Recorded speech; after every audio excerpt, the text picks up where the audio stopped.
Hi,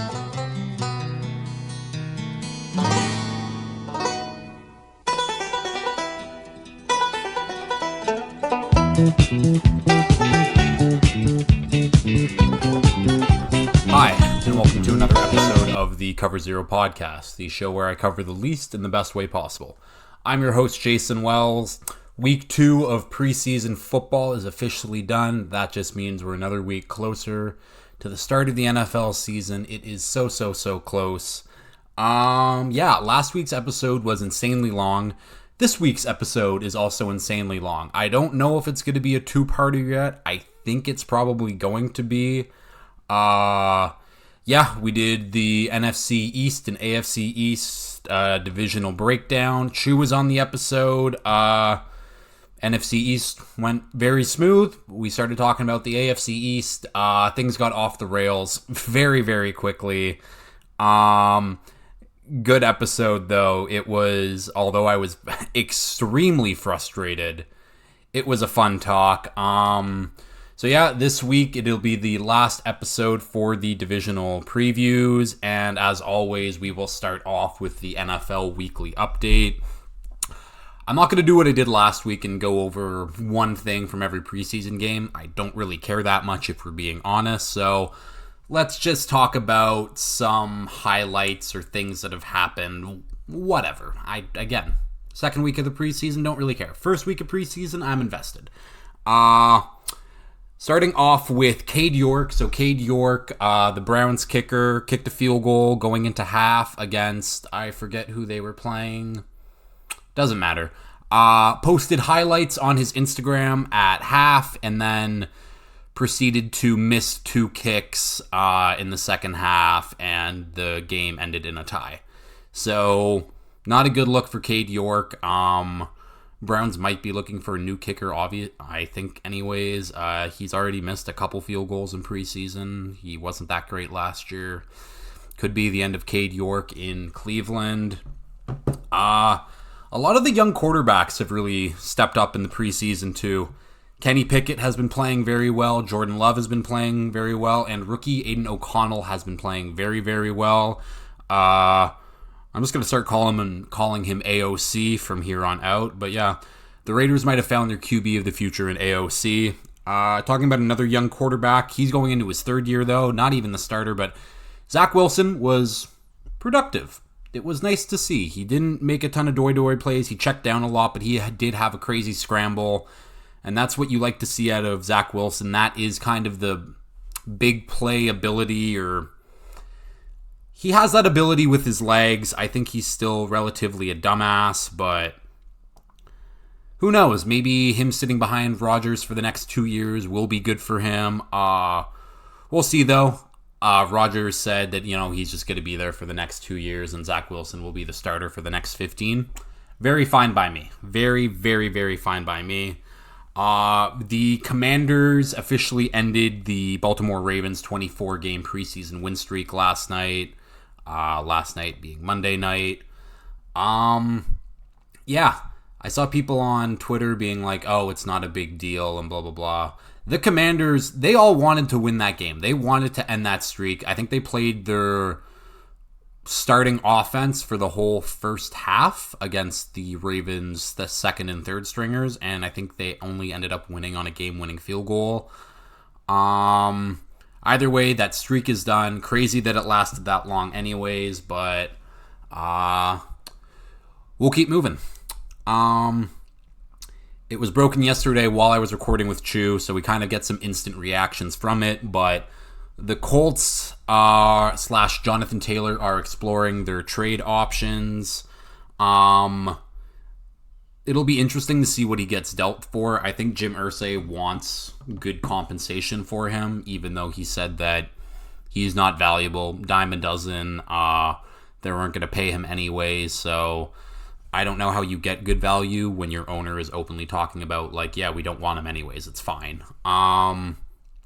Obviously, Miami is the favorite to land him. We have been involved in almost every big name back this season.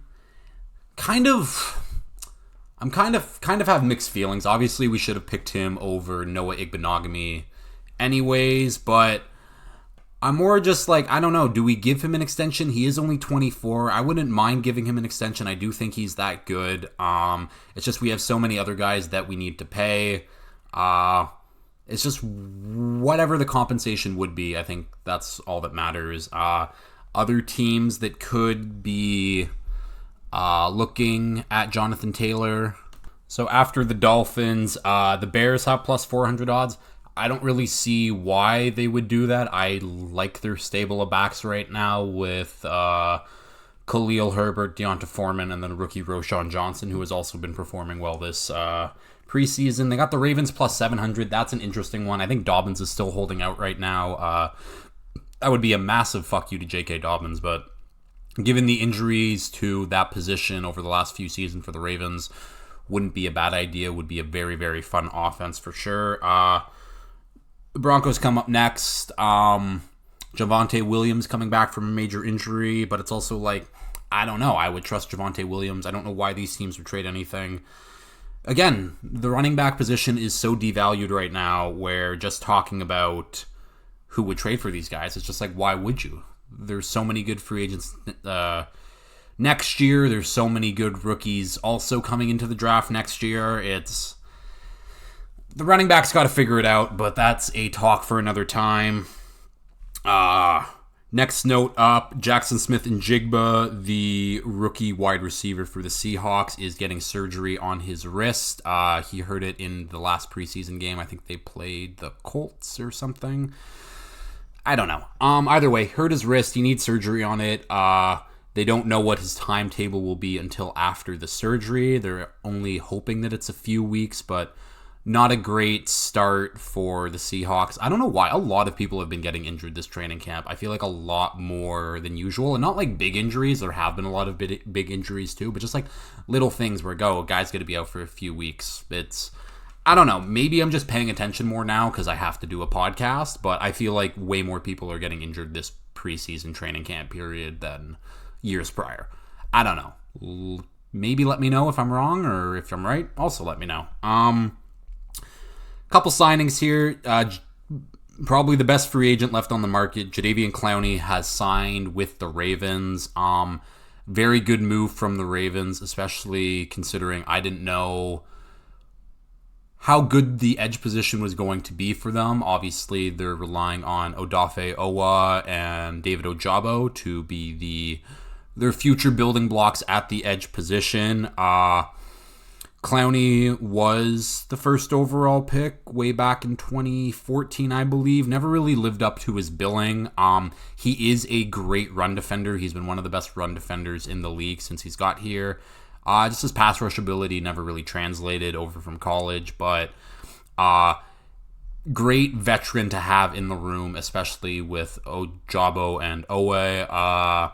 So yeah, very good signing. Another signing that the Ravens made, they brought in Ronald Darby, another former first-round pick. They brought him in with the injury to Marlon Humphrey. Again, another guy who's just going to be out for a few weeks, but good depth, good veteran depth. Darby is solid. Again, at this stage in the offseason, it's a very good addition for them. We got a retirement. Miles Jack, after just signing with the Eagles and saying, if he wasn't going to play football, he was going to be a plumber or an electrician, he has decided to retire. Miles Jack was one of my favorite players coming out of college. I thought he was superb. I mean, he was a linebacker, running back at UCLA. You don't see those very often. Was a key piece for that 2017 Jags defense, which gave them a run to the AFC Championship game anyways, and they almost won that game. That Jags team was that was a Cinderella story run for them. But yeah, Miles Jack officially out of the league. Interested to see what he does do next, because he's made a decent amount of money in his career, but hey, if the guy wants to keep working, learn a new skill, I wish him all the best. Moving on here, another injury here. Russell Gage is officially done for the season with, I think it's a leg injury or a knee injury, lower body injury, let's just say. He's out for the year. He was going to be their third wide receiver. Obviously not great for the Bucs, but here we are. Next note up, Jimmy Graham was arrested and then put into a hospital. So the police were called, and apparently Graham was on some sort of substance, not resisting arrest, but kind of resisting the cops and blah, blah, blah. And apparently he had a seizure at some point. So we went to the hospital. He's been released now from the hospital. He seems to be doing okay. Just a weird, I didn't expect to be talking about Graham this much in the 2023 season, but he's made headlines the last couple weeks anyways. I wish him the best. I hope that he finds his footing back with the Saints. I don't think he'll be productive with them, but I hope that he stays around and is a good veteran for that locker room.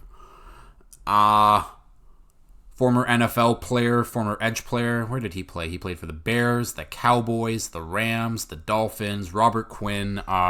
He has been arrested for a hit and run.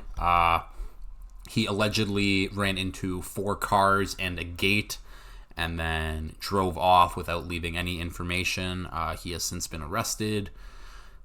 Like, absolutely wild. I don't understand the rationale behind. I saw someone reply that he was probably drunk or on some sort of substance, and him getting a hit and run charge is better than him getting a DUI charge. I don't disagree with it. Either way, very, very bad look. Speaking of another guy who is going to be arrested, Antonio Brown to be arrested over unpaid child support. It's such a sad story for AB. Like, one of the best receivers of all time. Truly of all time, at his peak. No one was better in that 2010s decade. He was truly special, and I don't know what happened. I feel like a lot of people want to go back to that Vontaze Burfict hit in that wild card game where he just absolutely clocked him in the head, because since then, it's kind of been all downhill for AB, at least mentally. The man needs help in the most desperate way. I hope that he gets it somehow. I wish him the best. I just hope it doesn't end poorly for him. I hope he gets the help that he needs and comes out on the other side a better man, because goddamn does he need the help right now. Last note up. This is more of a PSA, public service announcement more than anything. We, as a society, have to stop with the training camp highlights where it's a 1v1 rep. Because, the wide receiver or the running back probably wins those 1v1 reps 90% of the time. Do you know how hard it is to cover someone in the NFL? I have said that I think cornerback is the hardest position in the NFL. Yes, even harder than quarterback. Is quarterback obviously more important? Yes.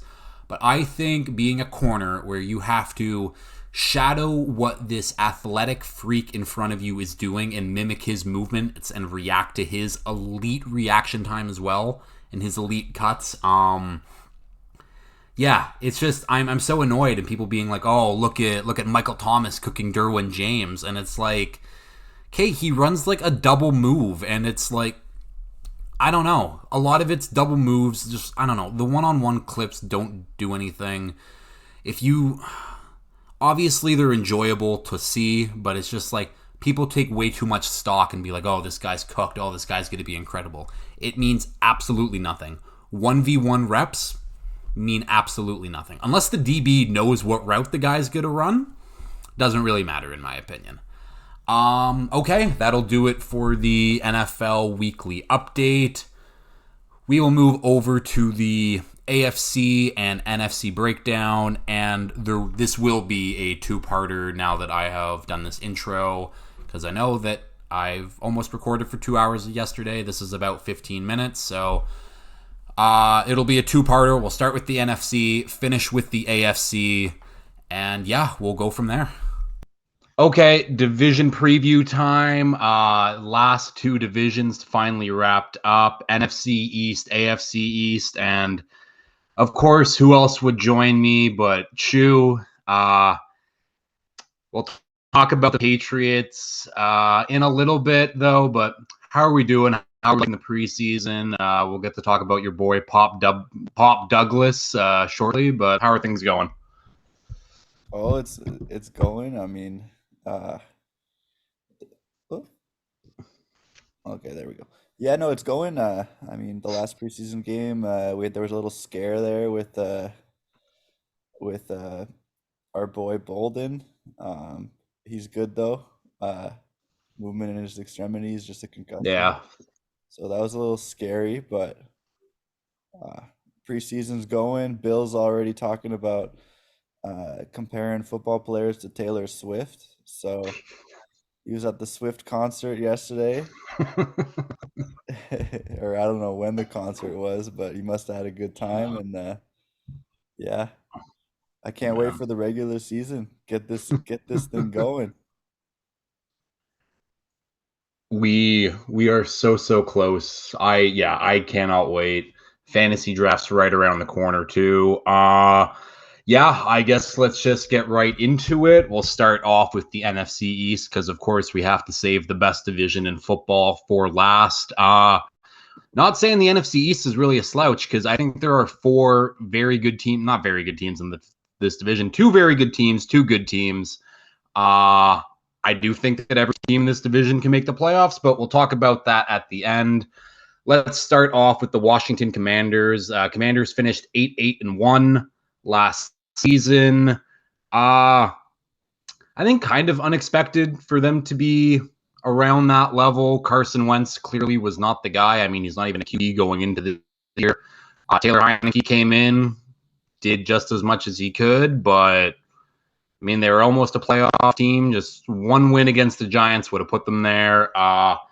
If we're looking at the notable additions for the Commanders, they got Andrew Wiley, Nick Gates, Jacoby Brissett, and Cody Barton.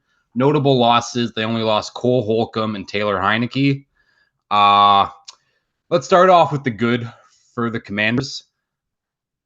Their offense is just low key nice. Like all the weapons that they have, like Terry McLaurin, Jahan Dotson, Curtis Samuel, Brian Robinson, and Antonio Gibson is a solid duo. The O line is decent, anyways. I don't know.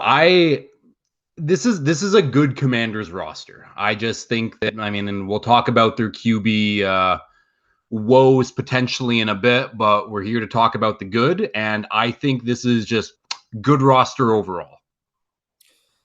I mean, there's definitely talent there. It's not hopeless, um, per se. I mean, they're putting a lot of pressure on Howell right off the bat. Mm-hmm. Tough division. There's some playmakers there for him to succeed. Um, I mean, I don't think anybody saw enough from Sam Howell last year for them to declare him No, not at the all. man of the future for the Washington Commanders. It's more of a wait and see type of thing. So, I mean, he was a late round pick last year. I guess he impressed in camp because they're rolling him out there week one. I'm excited to see how he performs under the lights. See if he's got some dog in him. We'll figure that out. My question with the Commanders is really just their secondary. Um, they got some young guys there, St. Juice, their rookie Forbes. Um, Forbes, yeah. yeah, yeah.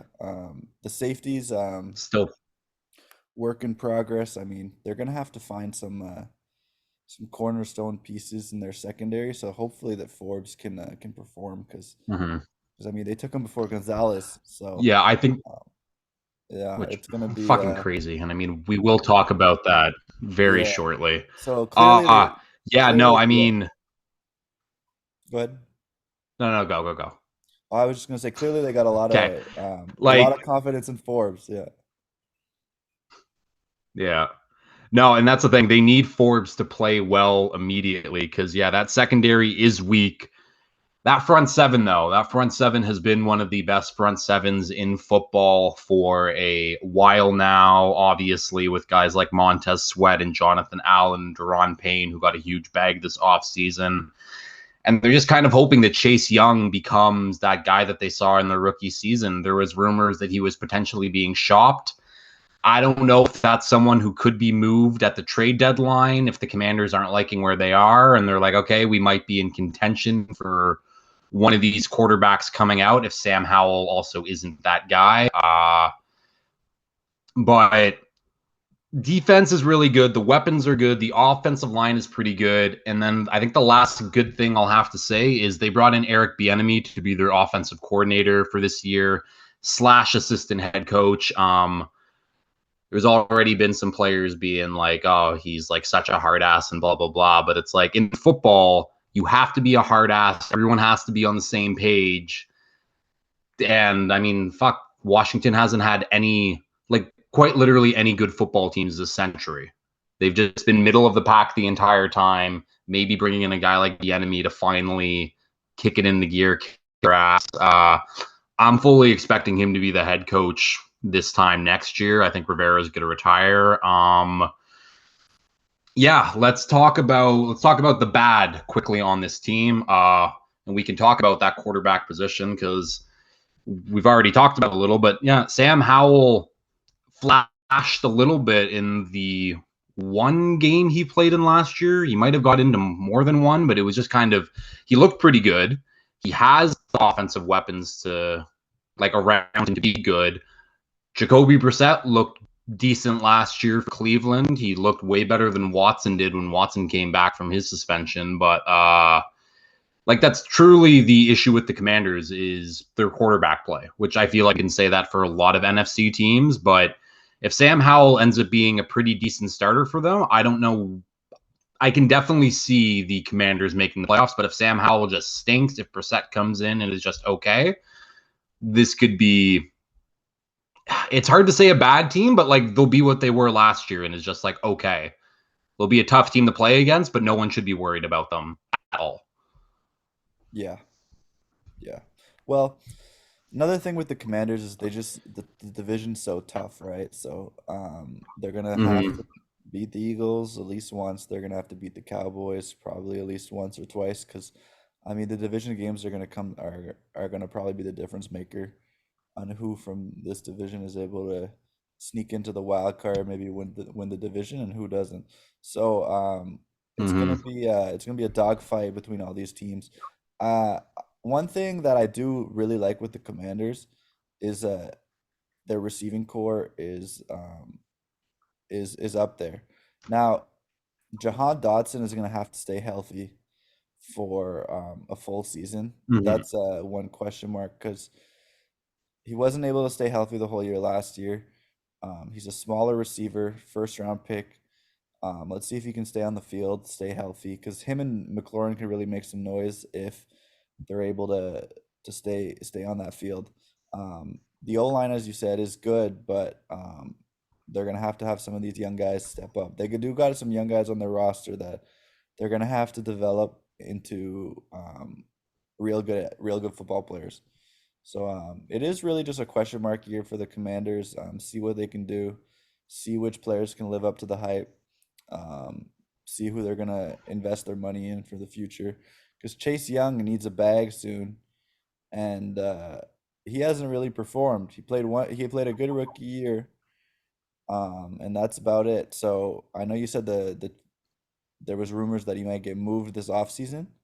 Um, it would have been extremely tough to get a big haul for him. So I can see Mm-hmm.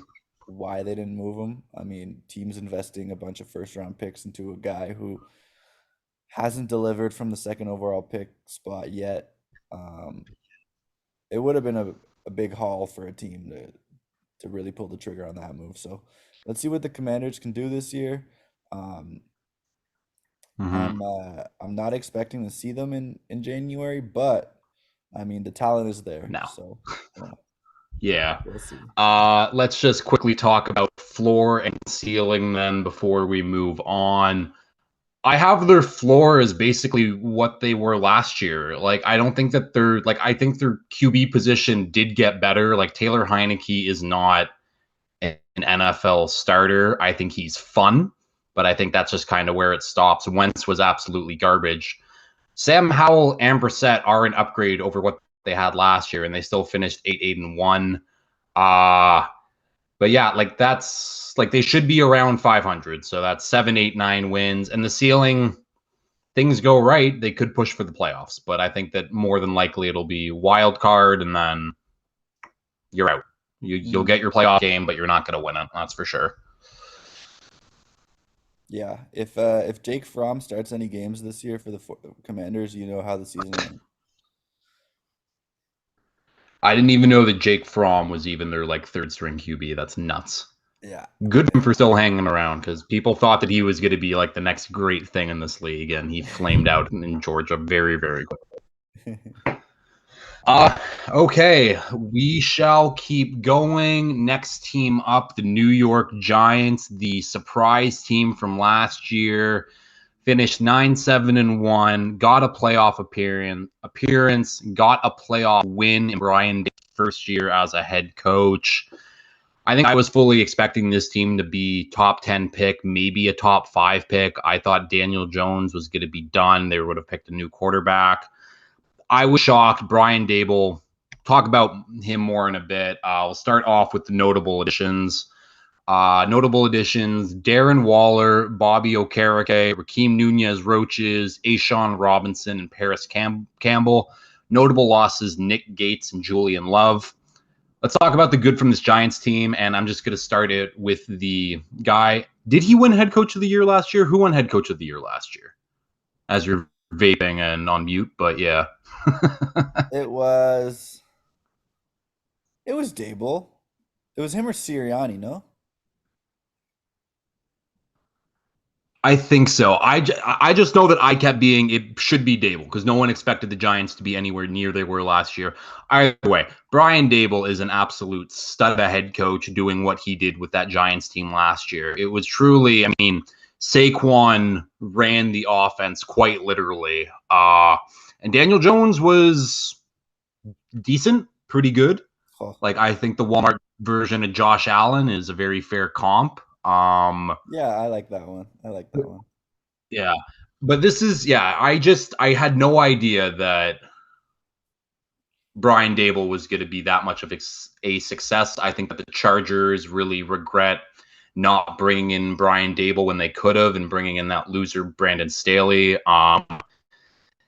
Yeah, so I love the head coach and I honestly love this defense.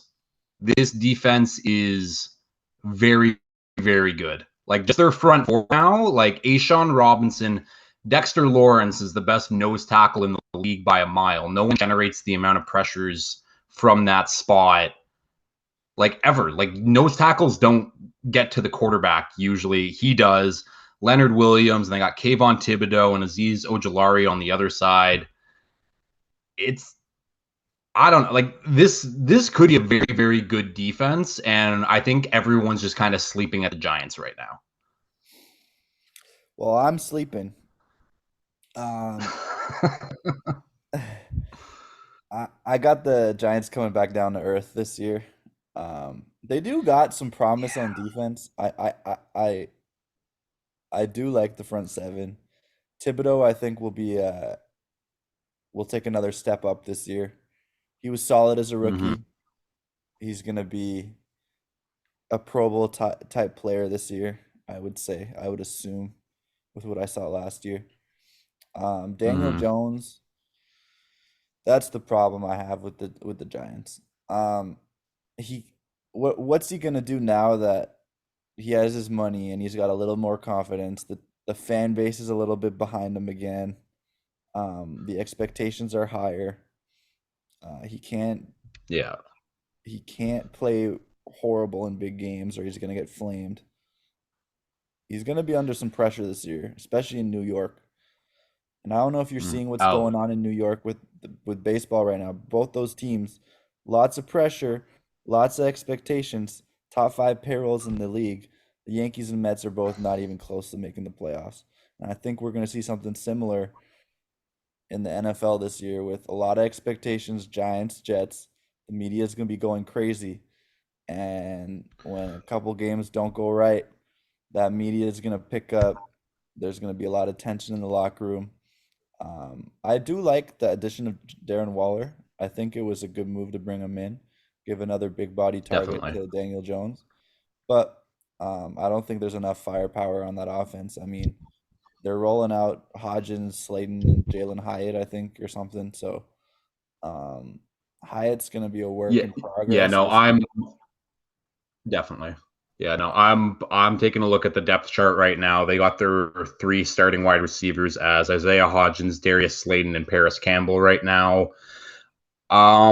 And I think that was kind of like the big thing for them last year was get Daniel Jones some help this offseason. They did that with Daniel Waller and I guess to some a lesser extent Paris Campbell, and then they drafted Jalen Hyatt out of Tennessee.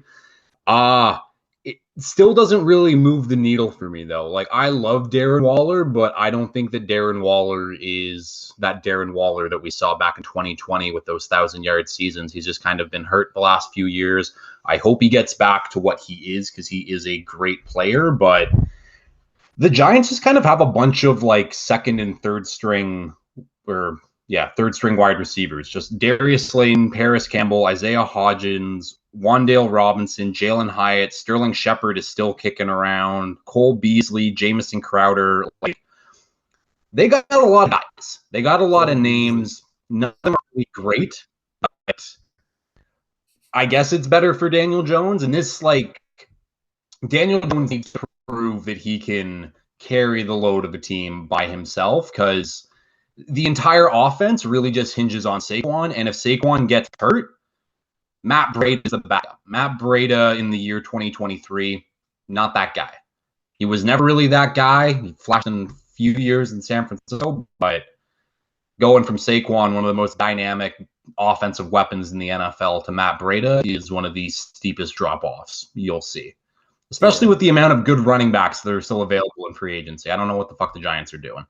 Yeah, I think Lenny's waiting for something to go wrong because Fournette's gonna try to steal some money from someone. I guarantee it. He's gonna show up Oh, overweight, ready to start and average 3 yards a carry. But yeah, that's maybe a team to watch for a veteran running back in the near future because Matt Breida won't cut it. mm-hmm. Um, the O line, I mean the tackles. I remember with the Giants last year, what I loved was the two tackles. They were playing really good football last year. They're both young guys, so Mm-hmm. um, at least they got their tackles sorted out. The inside, the work in progress, but not many teams have a perfect O Yeah. line right now. So I'm not too concerned about the O line. I'm not too concerned about the defense. I'm just concerned about the quarterback and the playmakers. So I mean the And that's really Giants. all it comes down to.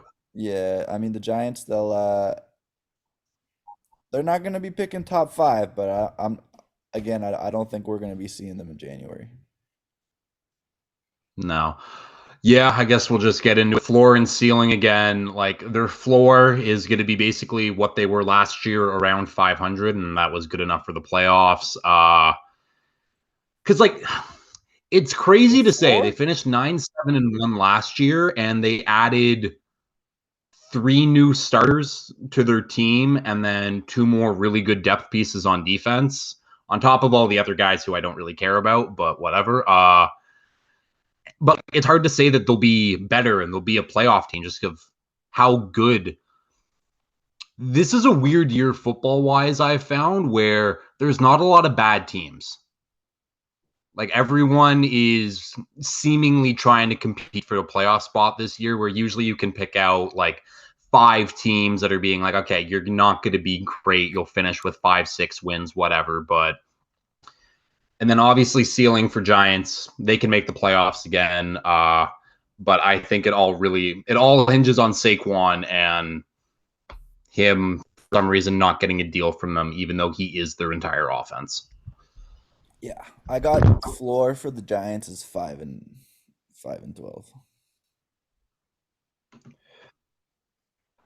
Yeah, that wouldn't surprise me, but it's tough. It's very tough. A lot of good teams this year. Let's keep going though. Moving over to the 12 and for the Dallas Cowboys, who finished 12-5 last season. Ended their season on Ezekiel Elliott playing center for them. Don't know what that is about, but they decided to part ways with Kellen Moore in the offseason, leaving big old Mike McCarthy with the offensive play calling duties. Not a fan of that. We'll talk about that shortly. Notable additions for the Cowboys this offseason, though. They got two really good ones. Stephon Gilmore and Brandon Cooks are now Dallas Cowboys. Kind of crazy. Notable losses: Dalton Schultz, Connor McGovern, and of course their backup center Ezekiel Elliott. Starting with the good though for the Cowboys, this is like the best offense that the Cowboys and Dak have had like since Dak has been there. Like there's not like maybe like backup running back is the weak spot for the Cowboys, but who really cares? Like, Pollard is fine, and Deuce Vaughn is fucking. He's showing out in preseason. He's flashed. I really like him right now, but this is a really good fucking Dallas team. Like defense and offense, like on paper, it's nice. It's talented. It's up there with the Eagles for sure, and I see a Yeah. lot of people taking the Cowboys over the Eagles Mm-hmm. this year for the division. Do I agree? Not really, but Cooks is going to be a great addition for them. He's one of the most underrated players in the league. Everywhere he goes, he produces. Everywhere in the league, he's a deep threat. He Yeah. can cook your corner on any given snap. Just run right by him and catch a 50-yard pass to go to the house. So Dak's gonna love Cooks, and then Gilmore on the other end is probably the biggest addition because now they know that their two corners that they can rely on every snap are going to be able to take out the top two receivers on most teams. I mean, Gilmore's a lockdown and Diggs is a Mm-hmm. playmaker. It's exactly what you want. You want a lockdown corner and you Yeah. want a playmaker corner. You got both the best of both worlds. I mean, Diggs might get burned a little too much. We'll see.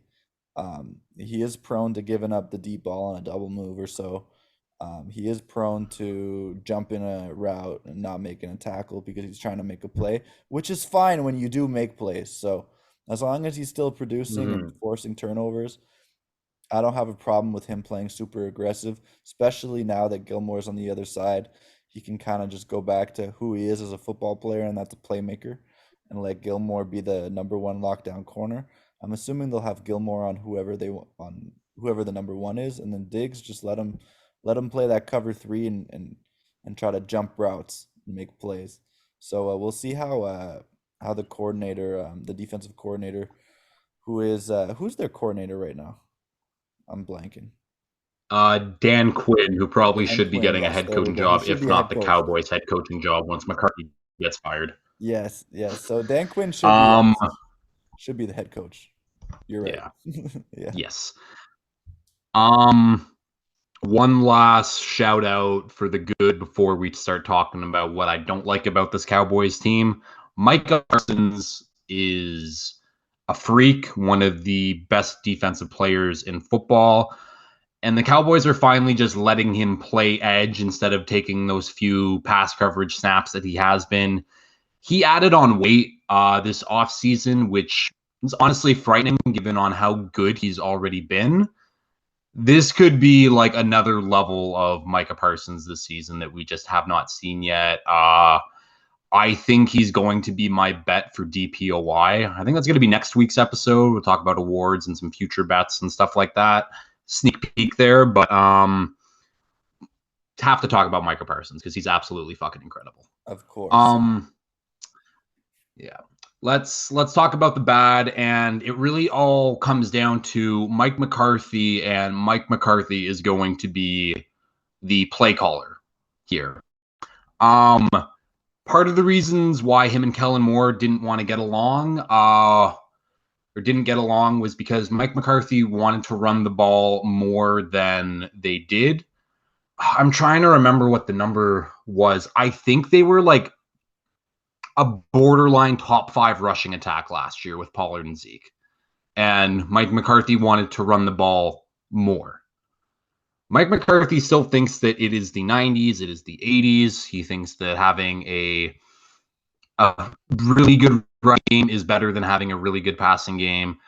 he's the only reason why I don't believe in the Cowboys making it far in the playoffs and being a potential Super Bowl contender. Is just I don't think that he's a good coach. I think he will mess it up when it matters most for them. He's just not it. He should have lost his job a couple years ago, and he's still there because Jerry Jones just refuses to fire people. I mean, we saw how long Jason Garrett stuck around there, but Mike McCarthy will be the reason why the Cowboys don't make it far in the playoffs, and I will 100% be posting that clip. Fuck Mike McCarthy. He needs to be gone. Cowboys fans deserve better after, 25 years of nothing. So, yeah, that's my rant about Mike McCarthy, anyways. Um, I'm gonna go back to what you said about running the ball. I disagree with you on that. I think having a great rushing attack is underutilized in today's NFL. Linebackers are smaller. But they Um, were already like the sixth best, though, is the thing. Like trying to get better from that is counter to it. Like, yeah, like it yeah, counteracts at one point. yeah. I'm just talking about teams running the ball. I'm not talking about the Cowboys. I'm just saying That's fair. Yeah. if Mike McCarthy wants to run the ball a fuck ton, and they're already running the ball a fuck ton, and they have CeeDee Lamb, and they have Michael Gallup, and who else do they have? It's Dalton Schultz last year. I mean, that's not really your offense. Your offense is more of a pass heavy. Let's run the ball when we can. Make big plays down the field. So you always got to play. You got to Mm-hmm. you got to play to your strengths, right? And that's what the best coaches in football will be able to take a player and say, okay, he's good at this, he's good at this, he's good at this. So I'm going to put him in that position where he can make plays because he's good at doing these certain things, right?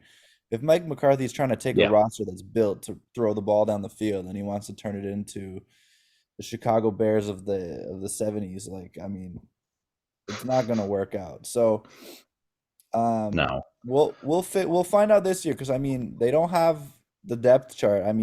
Zeke Zeke isn't prime Zeke anymore, but he can still give you the touches on third and two, second and two. He's Yeah. he's a solid running back still between the tackles.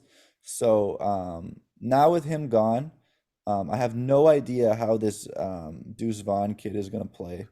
We'll see. I've seen a couple highlight clips of him in training camp and moving around, and he looks good. But everybody nowadays looks good in training camp when you got Twitter around tweeting a highlight every time they make a play in practice. That's very So true.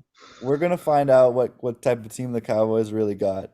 I'm expecting a good team. I'm expecting a team that will make the playoffs, that will maybe even make a push in the playoffs, depending on what their Mm-hmm. matchups are.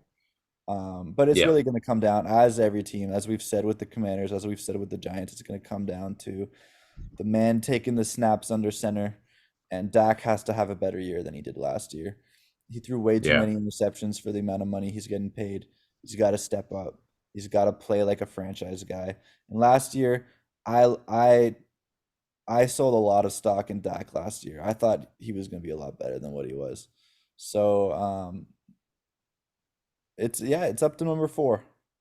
Yeah. Um, I'll just go back to the run game just slightly because Tony Yeah, Pollard is coming off a fairly major injury. And like we amazing. said, we don't know what that depth is now that Zeke is gone. Because the guys behind Tony Pollard right now, Deuce Vaughn, we've mentioned, rookie, 5'6", tiny man. Maybe he's the new Darren Sproles. We'll find out. And they got a guy named Rico Dowdle and Who? Malik Davis. Exactly. Who? So yeah. So relying on Pollard, who isn't that big of a back to begin with, to take the bulk of these carries and wanting to run the ball more than they have, just gives me a little pause for concern of what the Cowboys' identity is and should be. But yeah, we talked about it enough. Floor and ceiling, you've already kind of mentioned this is going to be a playoff team. The wheels would have to fall off incredibly. People The would have to floor get though hurt for with the this not to be a Cowboys, playoff team. the floor with the Cowboys it ain't playoffs. It's way worse than that because it's the Cowboys. They find a way to surprise us every year. Oh, yeah. And their ceiling is just they're going to be a playoff team. Like, I just accept, like, I literally have written down floor playoffs, ceiling playoffs. Yeah. I think ceiling could They be just do Super anything. Bowl. Could ceiling be Super Bowl? Again, I'm not with that head coach. Not with that head coach. And the only reason Mike McCarthy won that first ring was because he had Aaron Rodgers, who Hey, was, I no, it mean, he's one of the wasn't. best quarterbacks of all time. It was the I mean, that defense. defense is also very nice. Rodgers was But good though. They having had Aaron Rodgers weapons. as your quarterback still. Hmm? They had weapons. They had Jennings. They had my boy Jordy Well, yeah, Nelson. no, but I mean, yeah, I mean, if you look at this Cowboys team compared to that Packers team, and then Similar. Aaron Rodgers or Dak, it's Aaron Rodgers by a mile. Like, Yeah, so I agree. yeah.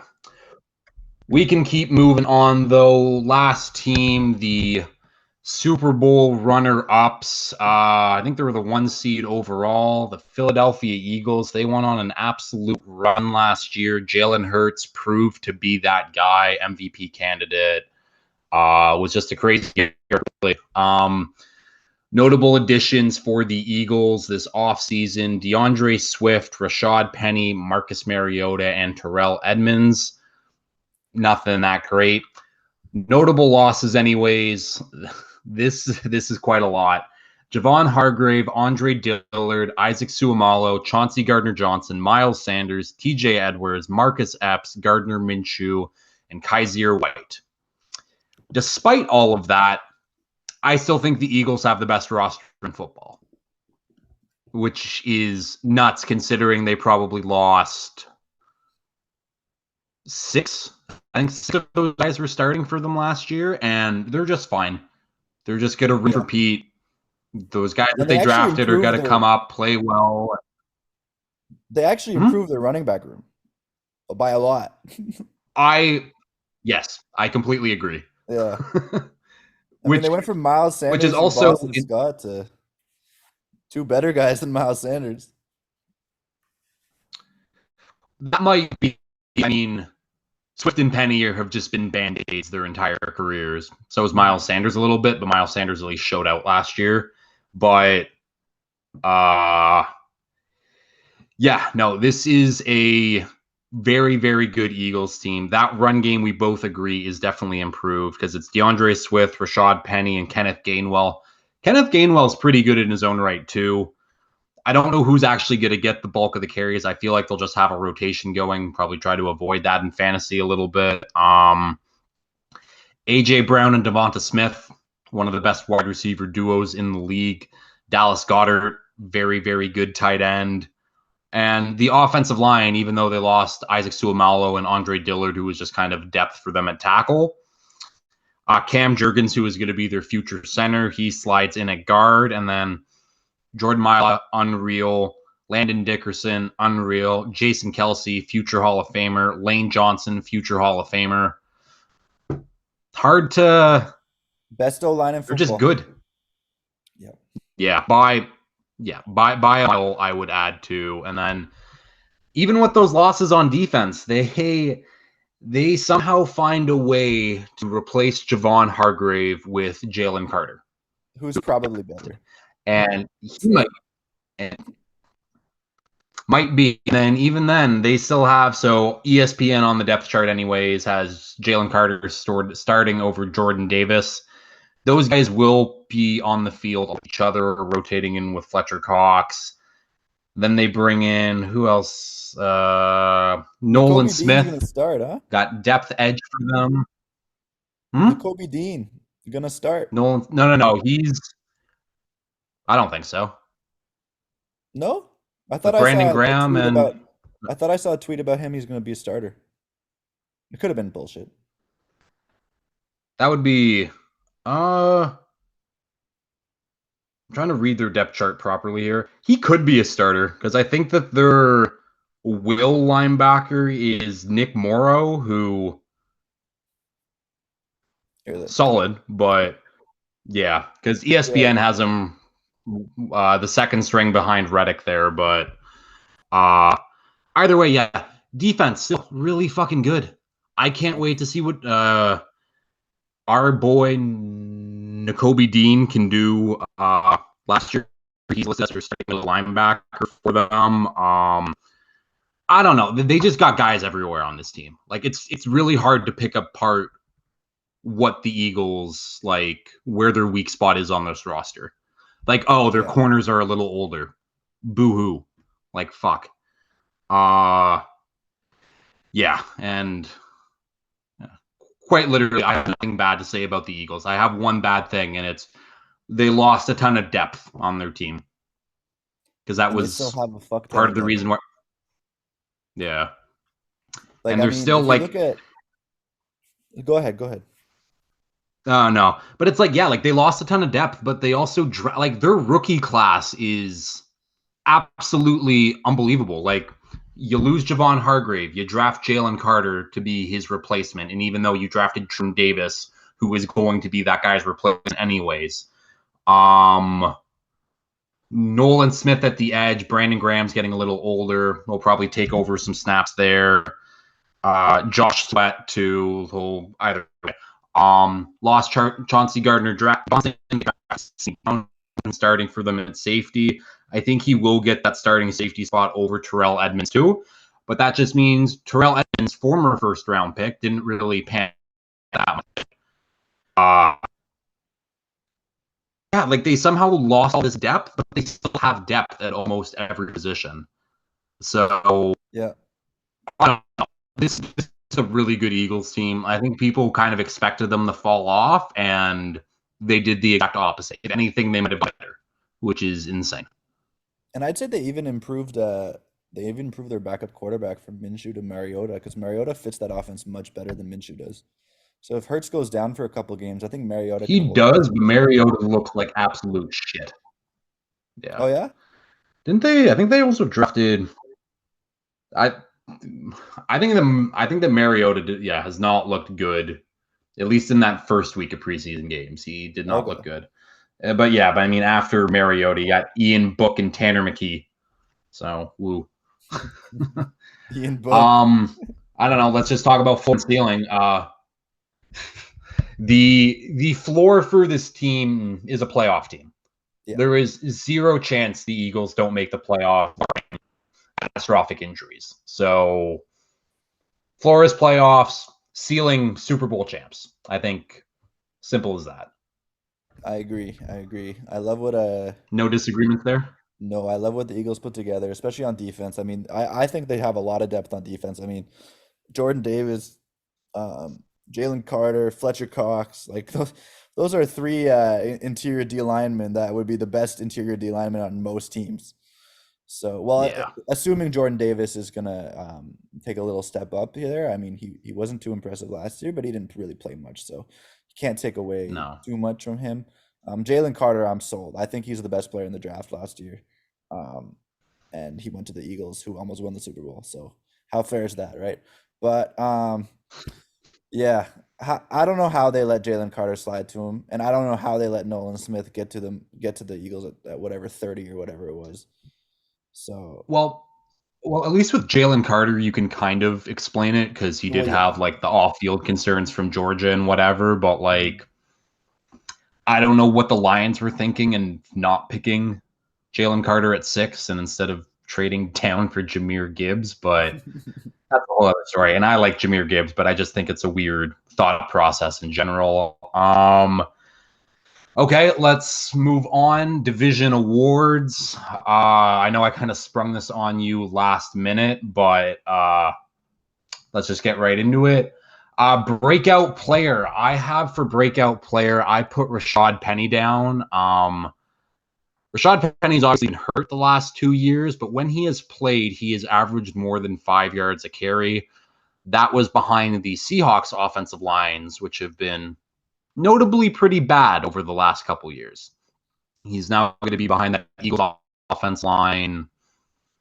I think he could kill it. I think that he will be the starting running back for this Eagles team. I think he'll take it from Swift. I think Swift is just going to be more of a weapon for them than anything, and Penny's just going to be their true running back or Their whatever it is. But workhorse or whatever. yeah, I have Penny for my breakout player. Who you got? Okay, so I'll go. I talked about him a little bit earlier. With the Commanders, I'll go Jahan Dotson. Um, Hmm. and the reason why is when he's on the field, he's a playmaker. He can make guys miss with the ball in his hands. He runs good routes, and he's really quick. It's going to come down to if Yep. Sam Howell is able to to put to or to is able to quarterback an offense with two great receivers, so McLaurin and Dodson. He's going to have to at Hmm. first go to McLaurin. I mean, put make sure the defense is focusing over there. If McLaurin's taken away a lot of the coverage, I expect Dodson to be able to win his one-on-one matchups and maybe go for 1,000 yards this year.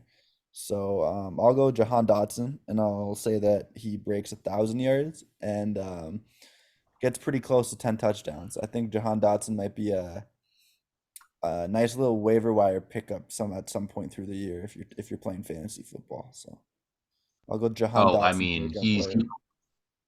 he should definitely be getting drafted, and I Yeah, mean, depending what especially our league. fucking 14 team league. But In our league, he'll get drafted.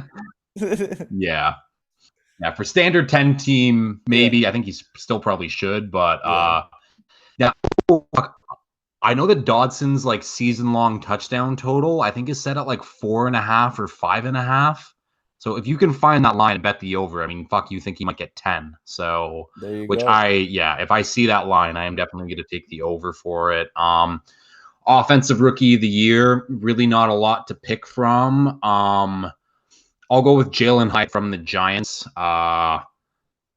Again, I listed like six guys who their names for the Giants. I think Hyatt is the only one who has a chance to be an actual number one, just because he is a rookie and we don't really know what we've seen from him yet. Um, he's a deep threat. That might be the deep threat that Daniel Jones is looking for to really unleash that arm. If he does have an arm, I don't really know if his arm's okay. But yeah, and then I mean, fuck, if I wasn't gonna pick Jalen Hyatt, I'd stick with the Giants and go with their center, John Michael Schmitz. Everything I've heard out of camp from him has been very, very good, and I think he's going to help their run game tremendously. But it's one of those two guys, anyways. Yeah, there really isn't much to pick from on this division, but No, I mean, I'm going through it.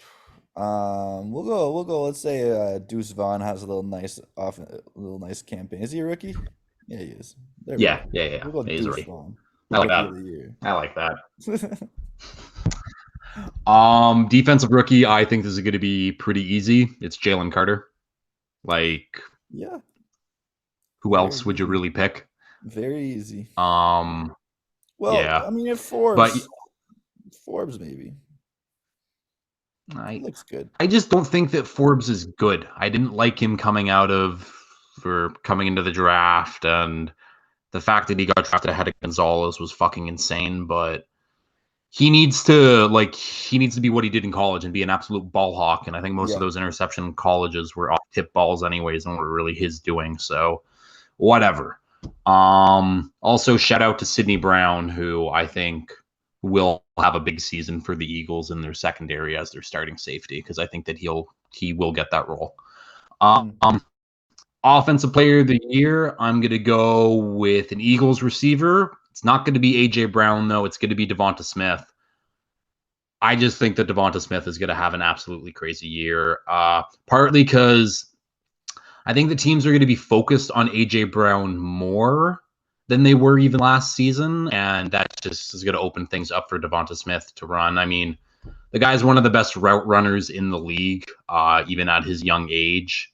I just think he's going to go off. I'm expecting a massive, massive year for him. I mean, I'm just expecting a massive year from the Eagles. So, Devonta Smith, Offensive Player of the Year for the division. Awesome.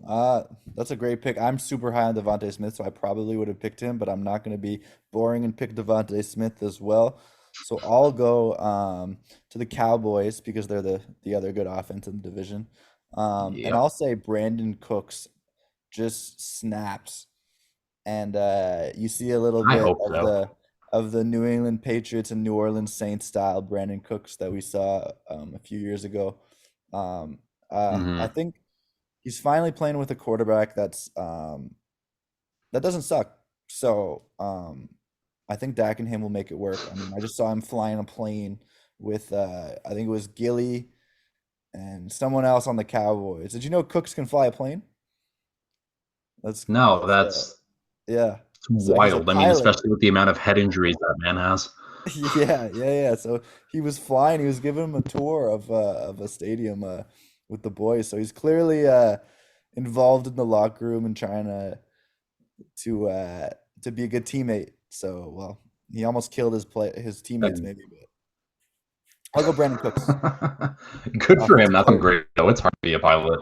Yeah, offensive player of the year, Brandon Cooks Yeah, for there you the go. division, of course. Defensive player of the year. I mean, I already said I think he's just going to be my pick for defensive player of the year in general. It's Micah Parsons. Micah Parsons is an absolute freak. He is going to be a terror for QBs this year because now he's fully focused on just playing edge instead of doing that kind of hybrid edge linebacker role he was playing. Yeah, I don't really have to explain why I think Micah Parsons is going to be defensive Yeah, player of the year, especially for just this division. yeah, yeah, for sure. Another great pick. Again, I'm not gonna be boring and pick the same guy as you. So I'm gonna pick Yeah. Steph Gilmore because think that what Steph Gilmore did last year on Indianapolis was criminally underrated because Indianapolis sucked. And he was Yep. locking down everybody. I think he had one bad game. I forget who was the one who torched him, but he had one bad game where he didn't look very good, and everyone was like, "Oh, Gilly's washed." It's like, well, Jalen Ramsey has a bad game from time to time. Just because you're older doesn't mean you're washed. I mean, if you watch 90% of the time, Gilmore was making plays. I think he had an interception to seal a game as well on Russ. It might have been on a Russ, which isn't that impressive. It's on Russ, but it's still. I mean, he's a lockdown corner, and I think Gilmore will be the star of the show this year. I got Gilmore, DPOY for the NFC East. Solid. Um, MVP. Again, I also think this guy has a very good chance to win the MVP outright. It's Jalen Hurts. I don't think we probably talked about enough of how good of a quarterback Jalen Hurts became last year. I'm expecting him to do the exact same thing he did last year. And the MVP is usually a QB award. And when you're going against Sam Howell, Daniel Jones, and Dak Prescott, I think Hurts clears them all by a mile. So MVP Jalen Hurts. Yeah, that one I'm gonna have to agree with you and not pick someone stupid. Yeah. Yeah. Do you want some breaking news? Because I just saw the Pretty Colts are simple. trying to trade Johnny Taylor. I just saw a tweet. That makes sense. And Yeah, I'm sure that the Dolphins are interested because they have been in on almost every free agent running back this entire offseason. So yeah. maybe Jonathan Taylor's a Dolphin by the end of this podcast. Let's see. Maybe there was a Sports Center I tweet saying the Colts are listening, so we'll see. let's. Yeah, I don't want to get too off track, but I don't even know what his value would be. yeah. Like, his We'll running see. backs are just We'll a see. dime a dozen. Like, Yeah, yeah. we'll talk about it when it And happens. fine. Exactly. And finally, division winner. I have the Philadelphia Eagles, and I'm sure you do too. I do. I do. Yeah, I got the Eagles Okay. slightly ahead Perfect. of the Now Cowboys. let's get. I Just think that's fair. I think that the Cowboys have improved a ton, but I think the Eagles are still very good. I have way less questions about the Eagles than I do about the Cowboys. That's for damn sure.